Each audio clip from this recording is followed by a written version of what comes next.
Dr. Sudhanshu Trivedi. Please, you have finished your speech. Please, no crosstalk.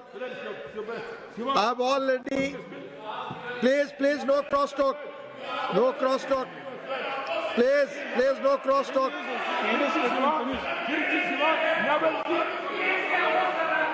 Dr. Thambi Durai, please, no crosstalk. Nothing is going on record. You please take your seat. You please take your seat. Dr. Thambi Durai, please take your seat. Please take. Both of you, please take your seat. Don't speak like this. Please. Dr. Sudhanshu Trivedi ji, please. आप बोले. माननीय सभापति महोदय, आज इस पुराने वक्त की आखिरी रात में खड़े होकर इस नए वक्त के आगाज की नई सुबह के दिन मैं प्रधानमंत्री श्री नरेंद्र मोदी जी, हमारे अल्पसंख्यक मामलों के मंत्री किरण रिजिजू जी का मैं बहुत इस्तकबाल करता हूं। जब वक्त के ऊपर हम बात कर रहे हैं, वक्त की रुखसती का वक्त आ गया है और नई वक्त की नई सुबह होने का वक्त आ गया है। अगर हमें इस पे बात करनी है तो मुझे चार दृष्टि से बात करनी पड़ेगी। एक, इस बिल के तकनीकी प्रावधान जिस पे बहुत सारे लोग बहुत कुछ बोल चुके हैं। दूसरा है वक्त की अवधारणा, तीसरी है वक्त की राजनीति और चौथा है वक्त की राजनीति के नाम पर होने वाली वह सांप्रदायिक बनाम सेकुलर की राजनीति। सबसे पहले हमारे नेता सदन माननीय नड्डा जी ने बताया कि किस विस्तार के साथ इस वक्त कमेटी ने काम किया, किस शिद्दत के साथ हमारी सरकार ने काम किया। और चाहे वक्त कमेटी के जेपीसी के चेयरमैन हमारे उस सदन के सदस्य जगदम्बिका पाल जी रहे हो, हमारे मंत्री जी रहे हो, सबने जिस शिद्दत से काम किया है, तो उनके लिए मैं माननीय प्रधानमंत्री जी अपनी सरकार की तरफ से कहना चाहता हूं कि उन्होंने एक इबादत के भाव से काम किया है। तो मैं कहना चाहता हूं, इबादतों की तरह मैं ये काम करता हूं, अपने फर्ज को झुककर सलाम करता हूं। फिर भी आप खिलाफत कर रहे हैं तो तेरी मुखालफत से निखरती है शख्सियत मेरी। मैं सियासी दुश्मनों का भी बहुत एहतराम करता हूं। तो इस एहतराम के साथ मैं अब आगे का प्याम शुरू करता हूं और मैं ये बताना चाहता हूं कि एक बड़ी सिंपल सी बात है जो अभी माननीय नड्डा जी ने भी कहा। दुनिया के तमाम मुस्लिम देश बता दिए, इस्लाम की धर्म स्थली सऊदी अरब, सबसे बड़ा मुस्लिम देश इंडोनेशिया, जहां खलीफत रही वहां टर्की, और जहां आईएसआईएस का इलाका वहां इराक और सीरिया, वहां कहीं भी कुछ भी नहीं है ऐसा। फिर भी हमारे यहां क्यों है, कैसा? तो मैं कहना चाहूंगा सभापति महोदय, एक हिंदी में कहावत होती है, नया मुल्ला प्याज ज्यादा खाता है, परंतु यहां तो जो गैर मुल्ला प्याज बहुत खा रहा था और इतना खा रहा था कि आंसू निकल रहे थे गरीब मुसलमान के भी और देश के भी। इसलिए मैं कहना चाहता हूं सभापति महोदय, अगर छोड़ दीजिए भारत की बात करिए, तो क्या ऐसी कोई शक्ति सिखों के पास है, ईसाइयों के पास है, यहूदियों के पास है, पारसियों के पास है? नहीं है। छोड़ दीजिए, इस्लाम के अंदर आइए। अगर इतना भाईचारा है तो ये सुन्नी वक्फ बोर्ड और शिया वक्फ बोर्ड अलग क्यों है मेरे भाई? जमीन पे एक दूसरे पे एतबार नहीं है, सिर्फ सियासत के लिए साथ में आने की बात है। ये भी जरा सोचने की बात है। और जो अकलियतों में भी अकलियत है, आगा खानी है, बाकी है, जो बोहरा है, उनकी तो कोई गिनती नहीं है। हमारी सरकार ने पहली बार मुस्लिम समाज के अंदर भी ईमानदारी से सबको समान प्रतिनिधित्व देते हुए एक नई सुबह के नए वक्त का आगाज किया है। इसके लिए मैं सरकार को बधाई देना चाहता हूं। और सिर्फ ऐसा ही नहीं है, मुस्लिम समाज के अनेक लोग इस प्रकार के नियमों से बहुत प्रभावित हुए और बहुत प्रताड़ित हुए, जिसके अनेक उदाहरण बहुत लोगों ने बताए होंगे। मोहम्मडन एजुकेशन सोसाइटी कोल्हापुर का केस है, ईदगाह मैदान हुबली का केस है, जिसको सुप्रीम कोर्ट ने साफ साफ उसको हुबली धारवाड़ म्युनिसिपल कॉर्पोरेशन को वापस कर दिया। अनीसा अयाशा वर्सेस तमिलनाडु वक्फ बोर्ड का केस है, तेलंगाना स्टेट वर्सेस मोहम्मद मुजफ्फर का केस है, हिमाचल प्रदेश वक्फ बोर्ड वर्सेस ख्वाजा खलीलुल्लाह का केस है, और सभापति महोदय ताजमहल पर भी दावा कर दिया गया। अब तो मैं पूछना चाहता हूं, सुप्रीम कोर्ट ने अपने जजमेंट में कहा कि भाई शाहजहां के जमाने का लिखा फरमान लेके आइए, तब हम मानेंगे कि इस पे कोई दावा है या नहीं। आप सोचिए कि अगर ये वक्त का कानून इसी ढंग से चला होता तो क्या होता। अभी हमारे जॉन ब्रिटास जी और मनोज झा जी ने बहुत सारी बातें बोली थी, एक प्यास की बात बोली थी, उन्होंने उड़ीसा के ग्राहम स्टोन्स का जिक्र किया था, तो उसमें तो कांग्रेस की सरकार सीबीआई की इंक्वायरी नहीं कर पाई थी। मगर जब ताजमहल का उल्लेख आता है सभापति महोदय, तो एक प्यास मुझे याद आ जाती है। जब शाहजहां जेल में था और दूर से उस ताजमहल को देखता था और उसे सिर्फ एक सुराही पानी मिलता था और उसने औरंगजेब से कहा एक सुराही पानी और भिजवा दो, तो जानते उसने मना कर दिया। तो तो दुखी होकर शाहजहां ने फारसी में लिखा, ए पिसर तू अजम मुसलमानी, जे पिदरे जिंदा आप तरसानी, आफरीन हिंदुआन सदबार, जे देहंद पिदरावा मुर्दा देवम आप। मतलब तू कैसा मुसलमान है जो जिंदा बाप को पानी के लिए तरसा रहा है? तुझसे तो आफरीन 100 बार उन हिंदुओं को है जो पितृपक्ष में मरे हुए बाप को भी पानी देते हैं। और सभापति महोदय, मैं बताना चाहता हूं कि ये हमने ईमानदारी से मुस्लिम समाज के कल्याण के लिए बात की है, क्योंकि एक तरफ खड़ा हुआ है ईमानदार मुसलमान जो शराफत के साथ ईमान को गले से लगाए हुए हैं, और दूसरी तरफ कुछ चंद सरमाएदार हैं जो उस अमानत में खयानत करके शरारत के साथ उसके झंडा बरदार बनना चाहते हैं। तो ये मुकाबला किसके बीच में है? ये शराफत अली और शरारत खान के बीच का मुकाबला है। हमारी सरकार शराफत अली के साथ खड़ी है, हमारी गरीब मुस्लिम के साथ खड़ी है। ये गरीबों गुर्बत वाले गुर्बत अली और सरमाएदारे वाले गाजी खान के बीच का इलाका है। मगर मैं कहना चाहता हूं महोदय, एक बात मैं बहुत स्पष्ट रूप से कहना चाहूंगा, इन जरूरतमंद मुसलमानों की लड़ाई के लिए मैं कह सकता हूं कि ये गरीब मुसलमानों के दिल की कसक और कट्टरपंथी वोट के ठेकेदारों के मन की ठसक के बीच में हमारी सरकार ने उस कसक का साथ दिया है, जिसके लिए मैं मानता हूं गरीब और पसमानदा मुसलमान निश्चित रूप से उनका आभारी होगा। हाँ, मगर जब इसकी बात आती तो भी माननीय खड़गे जी भी बोल रहे थे, माननीय संजय सिंह जी भी बोल रहे थे, मनोज झा जी भी बोल रहे थे कि साहब आपके यहाँ वो कितने पुजारी हैं और कितने किस वर्ग के पुजारी हैं। तो मैं उनको बताना चाहता हूं, केवल अकेले जूना अखाड़े ने पिछले साल 71 SC ST लोगों को महामंडलेश्वर बनाया। अरे आपको हमारे सदन में बैठे हुए बाल योगी उमेश नाथ जी नहीं दिखते? वैसे तो कहा जाता है जात ना पूछो साधु की, मगर मैं बताना चाहता हूं विश्व हिंदू परिषद के 50,000 से अधिक पुजारी ट्राइबल्स में जो शेड्यूल कास्ट है जो काम कर रहे हैं। मगर मैं हद अदब से पूछना चाहता हूं, बताइए मुल्ला मौलवी मुफ्ती मुकर्रम बारी हाफिज में से कितने पसमंदा हैं? उसमें कितने जुल्हा अंसारी घोसी बताइए मिरासी कितने हैं? बाकी छोड़िए, पसंदला बोर्ड में है क्या? अरे वक्फ बोर्ड में है क्या? इसीलिए मैं कहता हूं खुद मियां फजीहत दूसरों को नसीहत। अगर ईमानदारी से बात करनी है तो उस पर आगे। मगर मैं एक बात और कहना चाहूंगा कि हमारी जो सरकार ने नाम दिया है, इसको उम्मीद नाम दिया है, और ये उम्मीद है किसके लिए? उस ईमानदार मुसलमान के लिए और देश के हर खास व आम के लिए ये उम्मीद है। मगर सभापति महोदय, कुछ लोग वो हैं जो उम्मा का ख्वाब पाले हुए थे। उम्मा शायद हमारे बहुत से लोग समझते हो ना समझते हो, पूरी एक एंटायर जो इस्लामिक खलीफत और राज होता है उसको उम्मा कहते हैं। उम्मीद वालों को तो उम्मीद की नई रोशनी दिख रही है, उम्मा वालों की उम्मीद पे पानी फिर रहा है। तो ये उम्मीद और उम्मा के बीच का भी मामला है।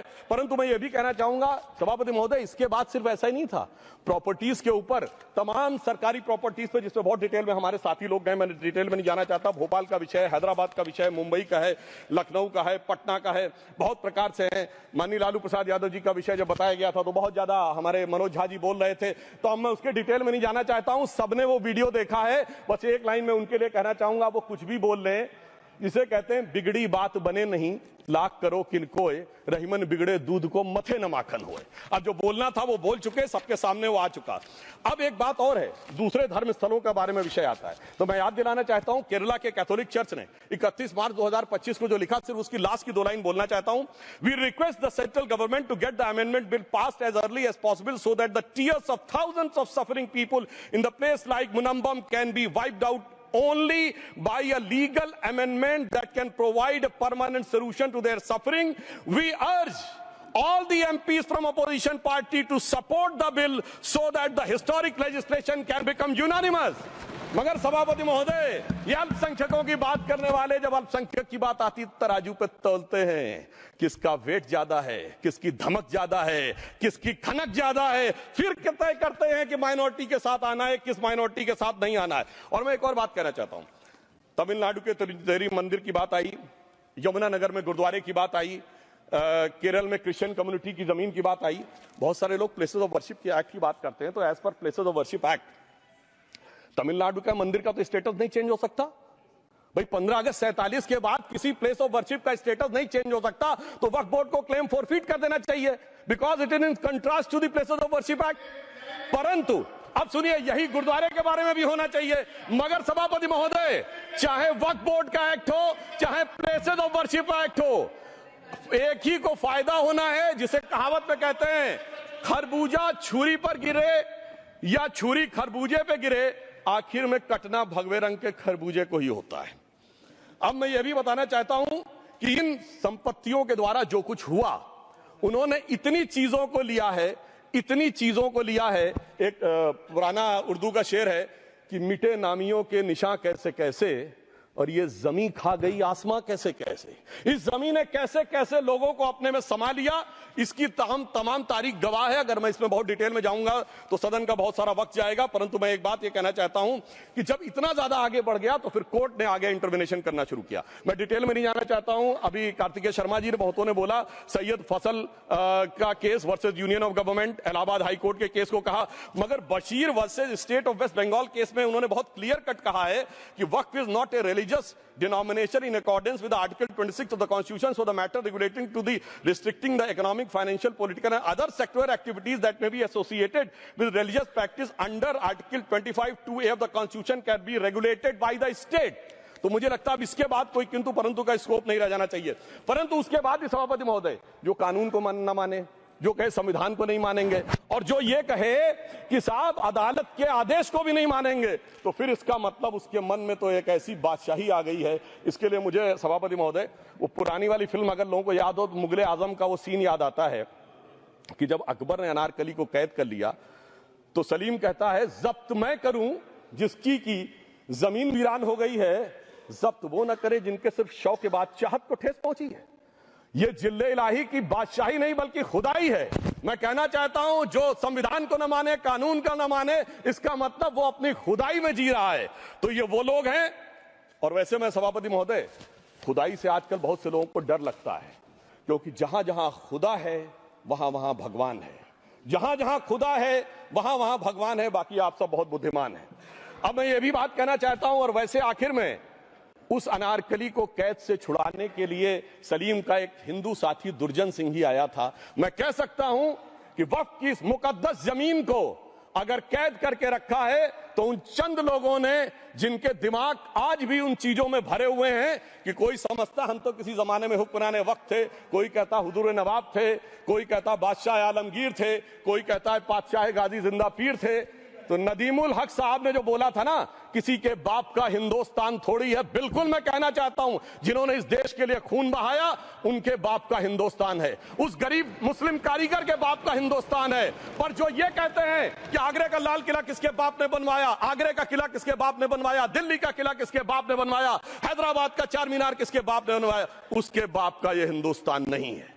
और उसके बाद भी जो आप करना चाहते हैं, अगर इस रास्ते में आप कांटे बिछाना चाहते हैं, तो उनके लिए एक लाइन कहना चाहता हूं सभापति महोदय, तेरी तमन्ना है पर हम खार न बोने देंगे, खार कांटों को कहते हैं, तेरी तमन्ना है पर हम खार न बोने देंगे, तुझे हम राह की दीवार न होने देंगे, तू सबको रौंद कर आगे जो निकलना चाहे हम तेरी इतनी भी रफ्तार न होने देंगे। और इसीलिए हमारी सरकार ने इस विषय के ऊपर एक सही और सटीक प्रयोग करने का प्रयास किया है। मैं दूसरी बात यह भी बताना चाहता हूं, हमारे डीएमके के तिरुचि शिवाजी ने अनायास अकारण यह बात बोली थी कि उस समय जब जिन्ना का उल्लेख करते हुए उन्होंने कहा कि पार्टीशन के समय, तो मैं उनके सुलभ संज्ञान के लिए बता देता हूं, 1946 की कॉन्स्टिट्यूएंट असेंबली में मद्रास प्रेसिडेंसी में 30 आउट ऑफ 30 सीट जो थी वो मुस्लिम लीग ने जीती थी विद 95% ऑफ वोट्स, और एक भी मुस्लिम वहां के बाद बाहर नहीं गया। इसलिए मैं ईमानदारी से कहना चाहता हूं, फैक्ट को समझिए। और जो मद्रास प्रेसिडेंसी के मुस्लिम लीग के अध्यक्ष थे और पीजे पोकर साहब बहादुर और मोहम्मद इस्माइल, वही बाद में इंडियन यूनियन मुस्लिम लीग के अध्यक्ष बने, और उन्होंने 28 अगस्त 1947 को सेपरेट स्टेट मांगे। जो कोई जाके कॉन्स्टिट्यूएंट असेंबली की डिबेट में पार्लियामेंट किया, आप वेबसाइट पे पेज नंबर 270 पे जाके पढ़ लीजिएगा, सरदार पटेल ने बड़े गुस्से में इस बात को कहा, अब जो हो गया सो हो गया, एक रात में दिल नहीं बदल गया, मगर अब देश के लिए कैसे आगे बढ़ना है उसके लिए ईमानदारी से आगे आओ। और खैर मैं अंबेडकर जी और पटेल जी के बहुत सारे वो कोट कर सकता हूं, सारी बातों को छोड़िए, मगर अफसोस की बात यह है सर कि अभी मनोज झा जी ने बोला था हम में से कोई शक है, कोई हूण है और ये करिए। अरे भैया जमाने चले गए, अब जेनेटिक सीक्वेंसिंग का जमाना आ गया है, और जेनेटिक सीक्वेंसिंग ने क्या प्रूव किया है, दुनिया के सबसे बड़े मुस्लिम देश इंडोनेशिया के राष्ट्रपति आए थे और राष्ट्रपति भवन में उन्होंने डिनर के दौरान कहा कि few weeks back I got my genetic sequencing done and I was told that I am an Indian GDN. अरे साहब कहां गुलामी की मानसिकता में पड़े हुए हैं सभापति महोदय।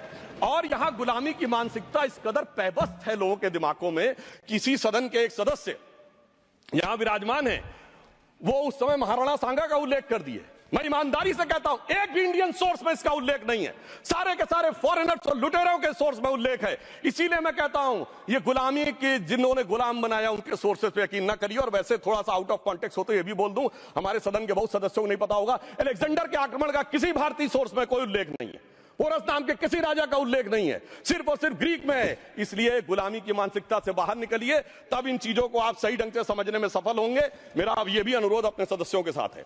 वक्त की अवधारणा के बारे में बहुत कुछ बोला जा चुका है कि ये ओरिजिनली कहां से आया, पर मैं इतना कहना चाहूंगा, सबसे पहले वक्त का उल्लेख आता है जब ससनिड एम्पायर को खलीफा उमर ने कैप्चर किया, तो आज का जो सदर्न इराक है उसके इलाके को उन्होंने वक्फ डिक्लेयर किया और वो स्टेट के द्वारा कंट्रोल होता था। स्टेट के बारे में माननीय नड्डा जी ने अभी बताया कि बड़े बड़े देशों में किस ढंग से होता था। सर सैयद अहमद खान ने भी वक्फ को मूल इस्लाम का हिस्सा न मानते हुए इसके लिए मुजार शब्द कहा है, जो शरिया के अंतर्गत आता है, और इसी के लिए उन्होंने फतवा आलमगीरी को भी कोट किया था। और इसीलिए 1894 की जो प्रिवी काउंसिल का जजमेंट जो आया था वो वक्फ अल औलाद के खिलाफ आया था। मगर सभापति महोदय, 1906 में कलकत्ता कांग्रेस अधिवेशन में कांग्रेस ने प्रस्ताव पारित किया कि प्रिवी काउंसिल के जजमेंट में कुछ गलती है, इसे बदलना चाहिए, क्योंकि 1904 में जिन्ना कांग्रेस को ज्वाइन कर चुके थे। इसलिए मैं कहना चाहता हूं, फिर 1913 में वो जजमेंट बदला गया। हमारे सदन के बहुत से सदस्यों ने इस सदन और दूसरे सदन में बोला है, मैं एक सेंटेंस बोलता हूं, लगेगा जैसे वही लोग बोल रहे हैं। वर्ड ये है, कोट है, since the bill was introduced to administer the Muslim law for Musalman, so the question of public policy does not arise. लगता है जैसे हमारे कुछ सदस्यों में बोल रहा हूं। सर, ये मोहम्मद अली जिन्ना ने अप्रैल 1913 में ही is used this word while moving the report of the select committee to the imperial legislative council. Sir, 1913 से 2013 तक भाषा ही नहीं बदली, और आज भी भाषा नहीं बदल रही है। हमें ईमानदारी से, और उस समय यूपी और बंगाल ने उसका विरोध किया था, आज यूपी और बंगाल के लोग किस तरीके से साथ में है वो पूरी तरीके से दिखाई पड़ता है। इसलिए हम ये कहना चाहते हैं, हाँ, एक प्रश्न बहुत उठाया जाता है कि केवल मुस्लिम ही वक्फ को क्यों दान दे सकता, ऐसा वक्फ बोर्ड में क्यों संशोधन किया गया। मैं ईमानदारी से कहना चाहता हूं, ऐसा नहीं कि मैं इस्लामिक मामलों का बहुत बड़ा आलिम फाजिल जानकार हूं, मगर इस्लाम में बहुत साफ मान्यता है कि जो गैर मुस्लिम है उसकी इबादत अल्लाह कबूल नहीं कर सकते, उसकी दुआ कबूल नहीं होगी तो दान कैसे कबूल होगा। साहब, हम इस्लामिक भावना का सम्मान कर रहे हैं। हमारे अल्पसंख्यक मंत्री गए थे तो वो मदीना में एक डेफिनेट लेवल तक जा सकते, उसके आगे नहीं जा सकते। अगर इबादत की इजाजत नहीं है तो साहब जायदाद की इजाजत कैसे हो सकती है। मुस्लिम भावना का सम्मान है, और अगर है तो कोई मुल्ला मौलवी मुफ्ती मुकर्रम बारी आज आके बता दे कि कबूल हो सकती है दुआ, तो हम दान भी कबूल करने के लिए तैयार हैं। और तो और छोड़िए साहब, जब आप कहते हैं कि हर चीज हलाल होनी चाहिए, तो साहब हलाल करने की प्रक्रिया नहीं, हलाल करने वाला भी मुस्लिम होना चाहिए, तब वो हलाल होता था। तो मैं पूछना चाहता हूं साहब, काटने के लिए तो हलाल होने के लिए मुस्लिम जरूरी है, और बांटने के लिए बगैर मुस्लिम के भी हलाल होगा, ऐसा तो नहीं हो सकता। तो जो हमारी सरकार ने किया है वो मुस्लिम भावना के सम्मान के लिए किया है। और जहां तक मैं कहना चाहूंगा, हिंदू समाज के बारे में बात करते हैं, हमारे यहां कोई प्रॉब्लम नहीं है। हमारे यहां कोई ऐसा नहीं कि हज पे कोई गैर मुस्लिम नहीं जा सकता। हमारे देखिए कुंभ में 50 लाख विदेशी आए थे और किसी से नहीं कहा या कन्वर्ट हो जाओ। इसलिए मैं कहना चाहता हूं, हिंदुइज्म की धारणा और बाकी धारणा का जो तुलना करने का प्रयास करते हैं वो बहुत उचित नहीं है। मगर सभापति महोदय, इस वक्त ने कई अद्भुत नजारे दिखाए। इस्लाम में जो काफिर से ज्यादा मुशरिक और शिर्क को बुरा माना गया, यानी जो भगवान को माने ही नहीं। यहां देखिए वो लेफ्ट के लोग जो कहते हैं धर्म एक अफीम है, वो आज खुदाई खिदमतगार बन के खड़े हो गए। सोचिए कैसा बदलाव आया है। और सर, मुझे एक और चीज नजर आती है, एक पुराना गीत था, वक्त ने किया क्या हसी सितम। तो आज मैं कहना चाहूंगा, वक्त ने किया क्या हसी सितम कि मुस्लिम लीग और शिवसेना मिलके हो गए हम। और मैं कहना चाहता हूं, ये मुस्लिम लीग वो है जिसने सेपरेट इलेक्टोरेट की मांग की थी, और इस शिवसेना के उबाटा के हमारे इस सदन के एक सदस्य हैं। और सर, हमारे साथ मुरली जी बैठे हैं, मुरली देवड़ा जी ने मुझे याद दिलाया, उन्होंने मिलिंद देवड़ा जी ने याद दिलाया, उन्होंने कहा एक जमाने में उन्होंने कहा था मुस्लिमों की नागरिकता छीन लेनी चाहिए। इसीलिए मैं कह रहा हूं, वक्त ने किया क्या हसी सितम, ये दोनों मिलके हो गए हम। और मैं इसके बाद एक टेक्निकल बात करना चाहता हूं। जब इन्होंने टाइम ड्यूरेशन हटा दिया था और बैक में पीछे जा सकते थे, तो मैं पूछना चाहता हूं सर कि जब ब्रिटिश हुकूमत आई तो उसने तो मुगलों सारी हुकूमत ले ली थी, तो उनका मालिकाना हक कैसे हुआ? सर, 1707 के बाद तो इस्लामी हुकूमत दिल्ली से खत्म हो गई थी। एक आखिरी मुगल बादशाह शाह आलम के लिए तो बोला जाता था सल्तनते शाह आलम दे लाल किले ते पालम, यानी आज का आईजीआई एयरपोर्ट। तो साहब उसके बाद ये गुजरात के सूरत से लेकर लखनऊ तक उनका मालिकाना हक निकलने कहां से लगा? अरे भाई जब दिल्ली को कैप्चर किया था अंग्रेजों ने तो सारी जमीन अंग्रेजों की थी। तो जब मैं अपने कांग्रेस के मित्रों से पूछना चाहता हूं, ये जब गवर्नमेंट ऑफ इंडिया एक्ट में पावर डीड ट्रांसफर की थी तो पढ़े नहीं थे क्या, या खोखले कागज पर साइन कर लिए थे, या कागज सही था आप खोखला करने की बात है? मैं पूछना चाहता हूं, जब 250 साल तक वो हुकूमत ही नहीं रही तो उस हुकूमत के फरमान की लेजिटिमेसी कैसे हो सकती है? ये मैं कानूनविदों के लिए भी एक फूड फॉर थॉट रखने की बात करता हूं। और दूसरी बात मैं कहना चाहता हूं, ये किन हुकूमतों की बात कर रहे हैं सभापति महोदय? अगर सूरत नगर निगम पे दावा है मुगल के जमाने का और तमिलनाडु के मंदिर पर अरकाट के नवाब का, सभापति महोदय ये वो हुकूमतें थी जो जजिया लगाती थी, ये वो हुकूमतें थी जो जिम्मी का कॉन्सेप्ट रखती थी, ये वो हुकूमतें थी जो गाजी की बात करती थी। क्या भारत के संविधान में उन हुकूमतों के फरमान को सही मान्यता देना सही है? बिल्कुल गलत है। मैं कहता हूं बाबा साहब अंबेडकर के संविधान में यदि आप ऐसी हुकूमतों के फरमान को रखने की कोशिश करते हैं तो this is fraud on constitution. और हमारी सरकार ने अगर बैकडेट से वो बंद किया है तो उस फ्रॉड को रोकने की पूरी व्यवस्था की है। और यहां पर मैं ये भी कहना चाहता हूं सभापति महोदय, जमींदारी उन्मूलन 1948 में हो गया, मगर ये बाद में जमींदार कैसे क्रिएट हो गए? हमने बचपन में विनोबा भावे, हम लोग के जन्म से बहुत पहले की बात है, विनोबा भावे जी के भूदान आंदोलन की बात सुनी थी, जिसमें जमींदारों से पैसा लेके जमीन लेके गरीबों को दी जाती थी। पर सभापति महोदय कभी आपने सुना कि गरीबों की जमीन जमींदारों को मिल जाए? वो 2013 के बोर्ड ने वो व्यवस्था कर रखी थी, यानी वो भूदान आंदोलन था गांधी जी के शिष्य विनोबा जी का, तो आज के गांधियों के नेतृत्व में भू हड़प आंदोलन शुरू हो गया। अगर वो भूदान आंदोलन था तो ये भू हड़प आंदोलन था। इसलिए मैं एक और बात भी कहना चाहूंगा सभापति महोदय कि जिन हुकूमतों के फरमान की बात की जाती है, एक और फैक्ट है, इसको कोई अन्यथा न ले, जितने मुस्लिम बादशाह अलाउद्दीन खिलजी के बाद उन्होंने बगदाद की खलीफा का खुतबा पढ़ा है, that is a foreign rule, it's on record. कैसे उसको भारत सरकार मान्यता दे सकती है? इसलिए मैं कहना चाहता हूं जरा सा गौर से देखेंगे तो हकीकत आपके सामने आ जाएगी। और क्या कभी किसी ने कल्पना की, किसी क्रिश्चियन ने तो नहीं कहा कि इंडिया गेट हमारा है, गेटवे ऑफ इंडिया हमारा है, और चर्च नहीं सही फिर भी चर्च गेट हमारा है? तो फिर ये केवल किसी एक के दिमाग में क्यों आती है? हमने जो इवैक्यू एक्ट के तहत दे दिया था पाकिस्तान के गए लोगों को, क्या हमारे जो सिख और हिंदू भाई आए थे उनकी जमीनें मिली? अरे महाराजा रणजीत सिंह की राजधानी लाहौर थी और काबुल तक था राज, तो क्या उन्होंने जमीनें नहीं दान दी होगी गुरुद्वारे और मंदिरों को? वो मिली? अरे वो तो छोड़िए, ननकाना साहब और करतारपुर साहब तक नहीं मिला था। इससे दिखाई पड़ता है कि कितनी एक तरफा हम लोगों ने कोई निगोशिएट ही नहीं किया और उसे करने की बात कही थी। इसलिए मैं कह सकता हूं सर, अब हमारी सरकार ने जो संशोधन किए हैं, अब यह मजहबी हुकूमत के फरमान से नहीं, बाबा साहब अंबेडकर के संविधान से चलने वाला है। अब मैं अंत में उस विषय के ऊपर आता हूं जिसे सांप्रदायिक राजनीति बनाम सेकुलर राजनीति इसके ऊपर कहा जाता है। सभापति महोदय मैं बताना चाहता हूं कि जब आजादी मिली उसके बाद क्या किसी ने डिमांड किया था कि हमें वक्फ बोर्ड चाहिए? नहीं किया था। फिर क्यों 54 में दिया गया? किसी मुस्लिम ने डिमांड किया क्या कि मदरसे चाहिए? फिर क्यों दिया गया? मुस्लिम समाज तो राष्ट्र की मुख्य धारा में आने को तैयार था, इसीलिए यूसुफ खान, दिलीप कुमार के नाम से आने में उन्हें कोई प्रॉब्लम नहीं थी, महजबीन बानो को मीना कुमारी के रूप में आने में प्रॉब्लम नहीं थी, मुमताज बेगम को मधुबाला बन के आने में प्रॉब्लम नहीं थी, हामिद अली को अजीत के रूप में आने प्रॉब्लम नहीं थी। मगर और मैं यह भी बताना चाहता हूं, मुस्लिम समाज में बहुत बड़ा तबका उस समय इस बात को सोच रहा था, और अभी कपिल सिब्बल साहब बोले ये उस चीज के वकील रहे, इन्हें पता होना चाहिए, पता होगा कि सुन्नी सेंट्रल वक्फ बोर्ड राम मंदिर में 1961 में मुद्दई बना है, 12 साल के बाद, क्योंकि के मोहम्मद ने लिखा है कि एक बहुत बड़ा तबका था जो ये मानता था कि हमें इस चक्कर में नहीं पड़ना चाहिए। मगर अफसोस कि वही लेफ्टिस्टों सेक्युलरिस्टों ने उनको समझाकर इस मुकाम तक लाकर खड़ा कर लिया। अब यहां मैं एक और बात कहना चाहूं, खैर छोड़िए उन सरकारों ने बाद में क्या दिया, मगर उसके बाद सुनिए, इंदिरा जी के जमाने में मुस्लिम पर्सनल लॉ बोर्ड आया, तो राजीव जी के जमाने में शाहबानो केस आया, तो नरसिम्हा राव के जमाने में 95 का एक्ट आया, तो मनमोहन सिंह जी के जमाने में 2013 का एक्ट आया, मगर इलाज नहीं निकला।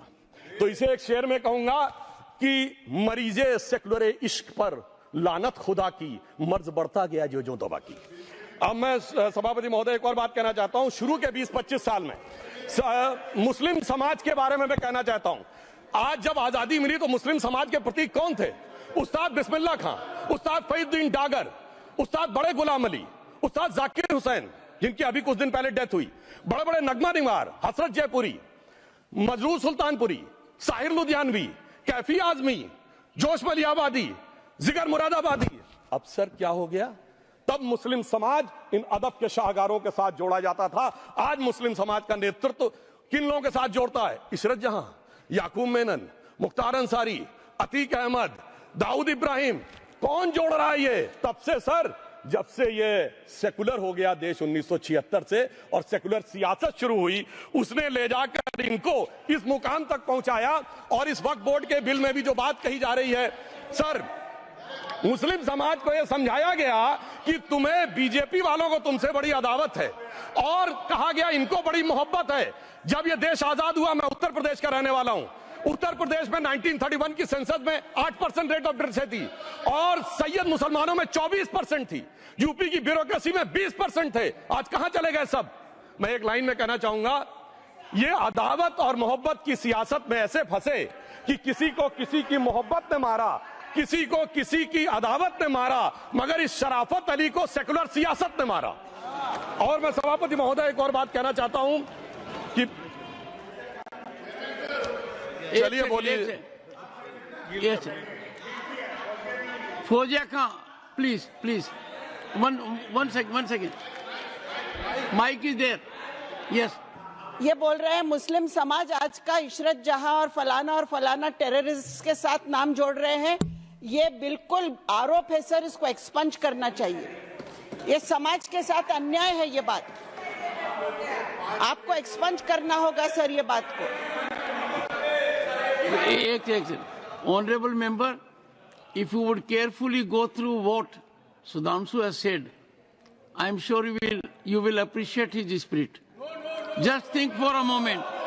He has not cast any aspersions. Sudhanshu, go ahead. Time में जवाब दूंगा और उसके बाद ये हमारा सदन माने ना माने, जो देख रहे होंगे उनके लिए कहना चाहता हूं sir, doctor APJ Abdul Kalam. One second. काहे परेशान? Vaiko ji, honourable member, Vaiko ji, oh my God, Vaiko जी,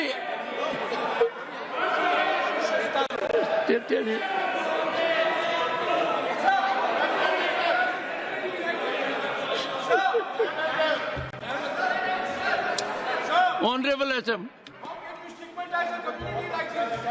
को जी हिंदी समझ रहे हैं।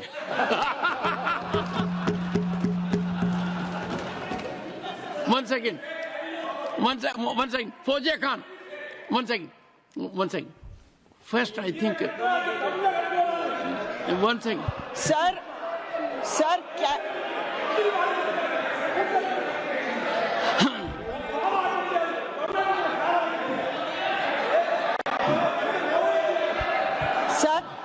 community cannot be stigmatized. Yes. An entire community cannot be branded like this. Fauziya Khan ji, I'll come to you. I'll give you the opportunity.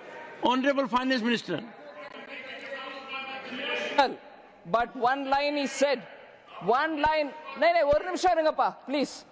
He might be very emotional, sir, but that one line he said is objectionable, and I will seek your indulgence to remove it. He said, Tamil Nadu la kaal vai paakren. You enter Tamil Nadu, I'll see you.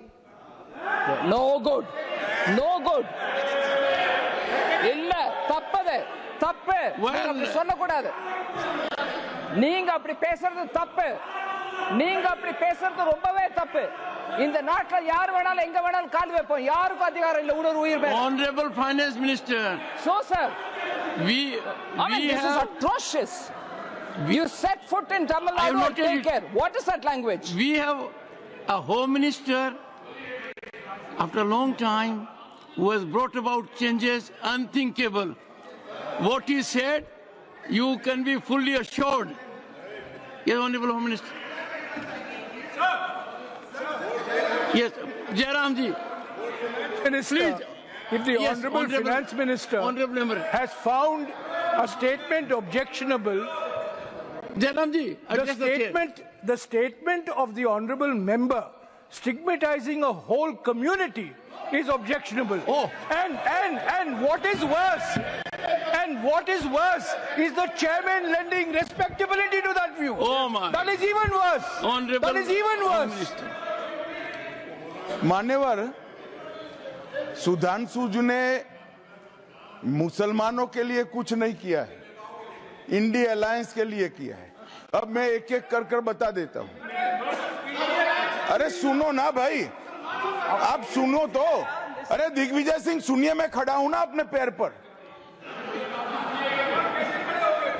मान्यवर, सुधांशु जी ने कहा इशरत जहान, यही NCP party ने इशरत जहान के घर पर जाकर रुपयों का इनाम भी दिया था और उसको शहीद बताया था। दूसरा कहा अतीक अहमद किस पार्टी से थे? इंडिया अलायंस की। दूसरा कहा अंसारी किस पार्टी से? कांग्रेस और इंडिया अलायंस के। ये सारे नाम आपके साथ जुड़े हैं भाई। उल्टा उन्होंने तो मुसलमान कम्युनिटी से तो ढेर सारे शायरों का नाम दिया जिन्होंने साहित्य की सेवा की और ढेर सारे साहित्य की रचना की। मन Sudhanshu, he is not yielding now. Sudhanshu. सबसे पहले मैं तमिलनाडु का जवाब देना चाहता हूं। Yes. सभापति महोदय, तमिलनाडु से ही डॉक्टर एपीजे अबुल कलाम थे और मैं सारे सदन से कहना चाहूंगा, डॉक्टर कलाम का नमाज जनाजा और याकूब मेनन का नमाज जनाजा एक ही दिन हुआ। कितने लोग याकूब मेनन के नमाज जनाजा में गए और कितने डॉक्टर कलाम के नमाज जनाजा में गए? डॉक्टर कलाम मेमोरियल पे कितने लोगों की फोटो है? दिखाएं मुझे, सोशल मीडिया पे पोस्ट की हो। मगर अफजल हालात का मारा था, आपके एक मंत्री का ऑफिशियल ट्वीट है, वो इस सदन के सदस्य नहीं तो मैं नहीं बोल रहा हूं। याकूब मेनन की जुडिशियल किलिंग हुई, आपके एक नेता का, मिनिस्टर का ऑफिशियल ट्वीट है, सदन के सदस्य नहीं है इसलिए नहीं बोल रहा हूं। और सर 26/11 आरएसएस ने कराया, सदन के सदस्य बैठे हुए हैं। हाफिज साहब और सुनिए, जाकिर नायक शांति का मसीहा सदन में सदस्य बैठे हुए हैं। सर किसने जोड़ा? मैं नहीं कह रहा हूं जोड़ा, हमने किससे जोड़ा मैं बताना चाहता हूं। मैं अपनी बात, सर मैंने नाम किसी का नहीं लिया। सर आपने उड़ता तीर क्यों पकड़ लिया? सर मैंने नाम नहीं लिया, उड़ता तीर क्यों पकड़ लिया? सर मैं पूरी बात कर रहा हूं। सर मैं कहना चाहता हूं, हमारी सोच मुस्लिमों के बारे में और इनकी सोच में क्या अंतर है। देखिए, जिन लोगों ने मुस्लिम हिस्ट्री नहीं पढ़ी उन्हें मैं बताना चाहता हूं। एक दो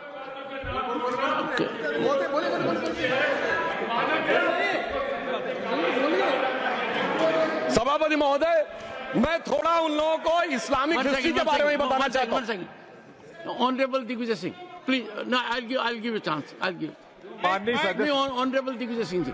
माननीय सभापति महोदय, जो माननीय सदस्य ने बात कही है, मैं सुन रहा था डॉक्टर त्रिवेदी जी की बात। उन्होंने कहा था ऐसे मुसलमान हम लोगों के साथ हैं और वैसे मुसलमान इन लोगों के साथ हैं। बात यह है कि आपने जिस तरह से इस पूरी बात कही है, ये घोर आपत्तिजनक है, अपमानित करती है। और जो माननीय सदस्य ने भी मेरे बारे में भी कहा है, मैं उनकी निंदा करता हूं। Honorable Home Minister. Honorable Home Minister. Honorable Home Minister. एक second Okay. One second. Your mic will be on. जी महोदय, मुझे ये सब कहने की जरूरत नहीं है, लेकिन जो गुजरात में दंगे और फसाद हुए, कौन कौन उसके लिए जिम्मेदार थे बताइए। Honorable Home Minister.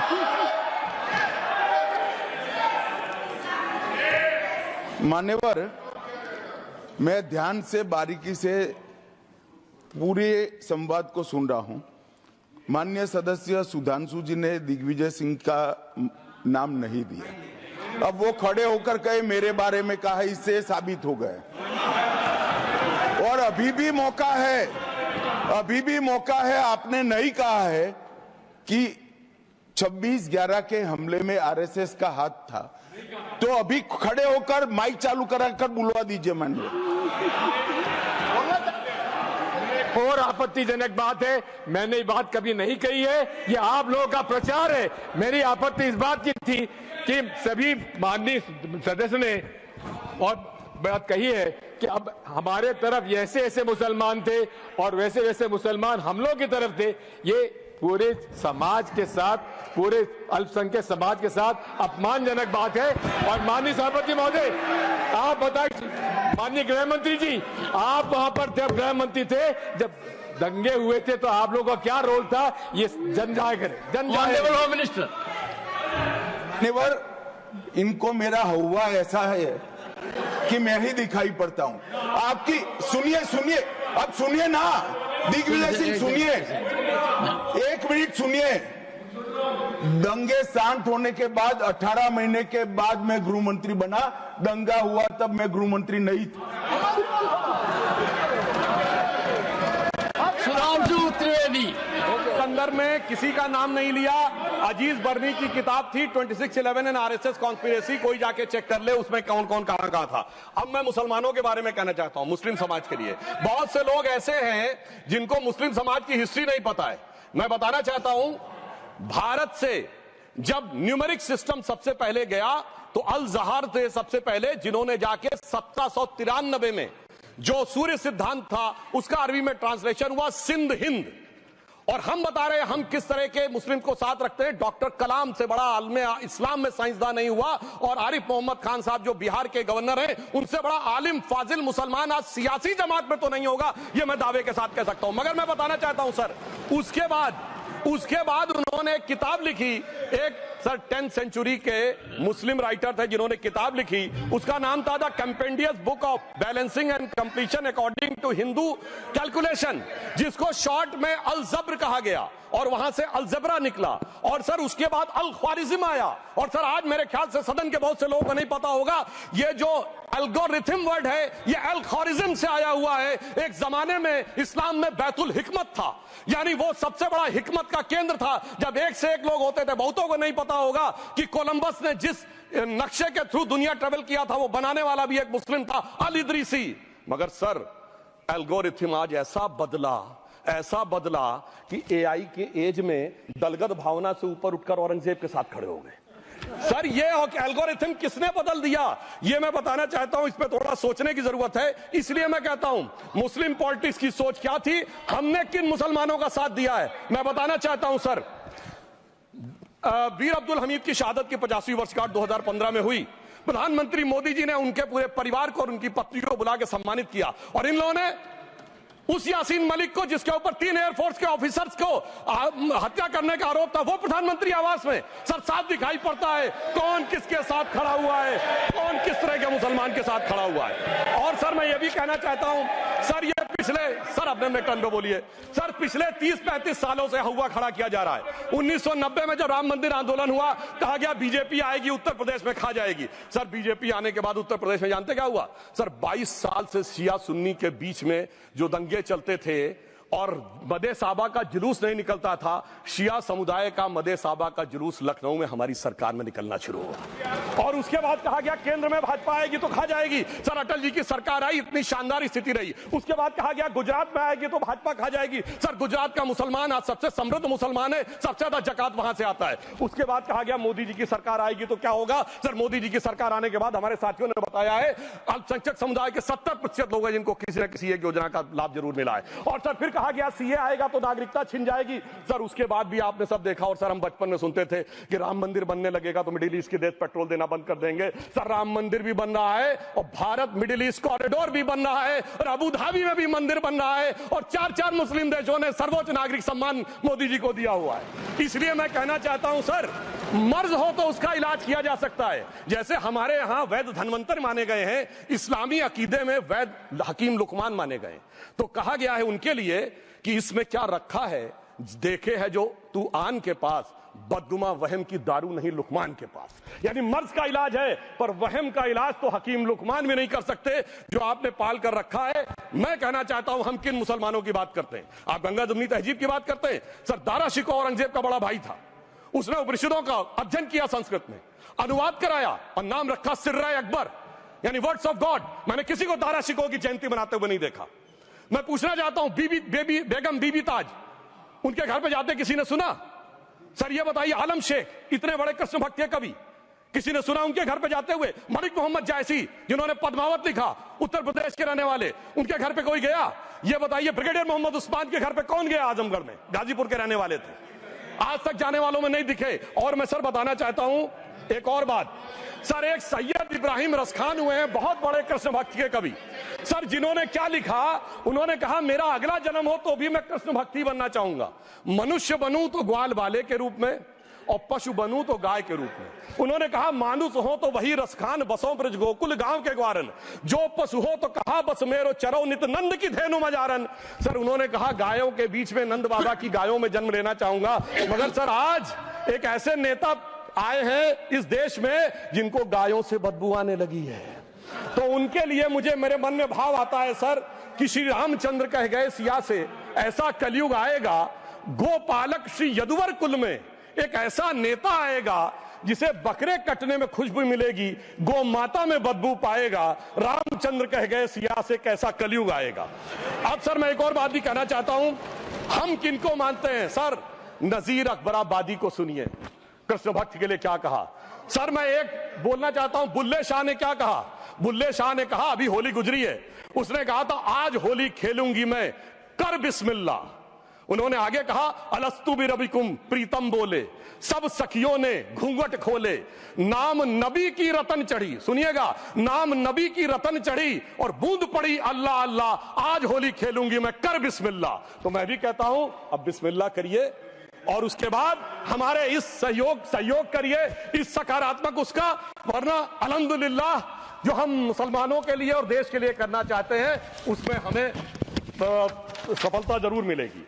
अंत में मैं सिर्फ ये कहना चाहता हूं सर, तमाम प्रकार की बातें यहां पर हुई, सकारात्मक और नकारात्मक, मगर अफसोस की बात यह है कि 1913 के वक्फ वाल औलाद से लेके 2013 के वक्फ वाल औलाद तक इनकी फितरत नहीं बढ़ती, क्योंकि सर ये तो पार्टियां ही अल औलाद हैं, तो इनको तो उससे बहुत ज्यादा वो होगी। पर मैं सिर्फ अंत में कहना चाहता हूं सर, अपनी सोच बदलिए। आप जिस कश्ती पे सवार होकर इस दरिया को पार करने की कोशिश कर रहे हैं, पिछले 75 साल में नहीं कर पा रहे हैं, 10-12 साल में बहुत हिचकोले खा रहे हैं, तो कश्ती और रास्ता बदलिए। तो इनके लिए अंत में एक पंक्ति कहते हुए बात समाप्त करना चाहूंगा। इन्होंने कश्ती भी नहीं बदली, दरिया भी नहीं बदला, पर इन डूबने वालों का जज्बा भी नहीं बदला, पर है शौक सफर ऐसा, एक उम्र हुई हमने, मंजिल भी नहीं पाई, रास्ता भी नहीं बदला। अब अगर नई मंजिल पानी है, नई मंजिल की नई सुबह देखनी है, तो मैं कहना चाहता हूं आइए सबको साथ लेकर चलिए। और एक ऐसा वक्त आया है जब मैं जो हमारे किरण रिजिजू जी ने कहा था कि मैंने एक शम्मा जलाई हवाओं के खिलाफ, तो मैं प्रधानमंत्री मोदी जी की तरफ से कहता हूं कि हमें इल्जाम मत दीजिए, बहुत अफसोस होता है, हमें इल्जाम मत दीजिए, बहुत अफसोस होता है। बड़ी तरकीब से कश्ती यहां तक लेके आए हैं और बदल देते हैं हम दरिया की लहरें अपनी हिम्मत से, आंधियों में भी अक्सर चिराग हमने जलाए हैं। धन्यवाद। न्यूज नेशन अब व्हाट्सएप पर खबरों की ताजा अपडेट के लिए न्यूज नेशन के इस QR कोड को स्कैन करें।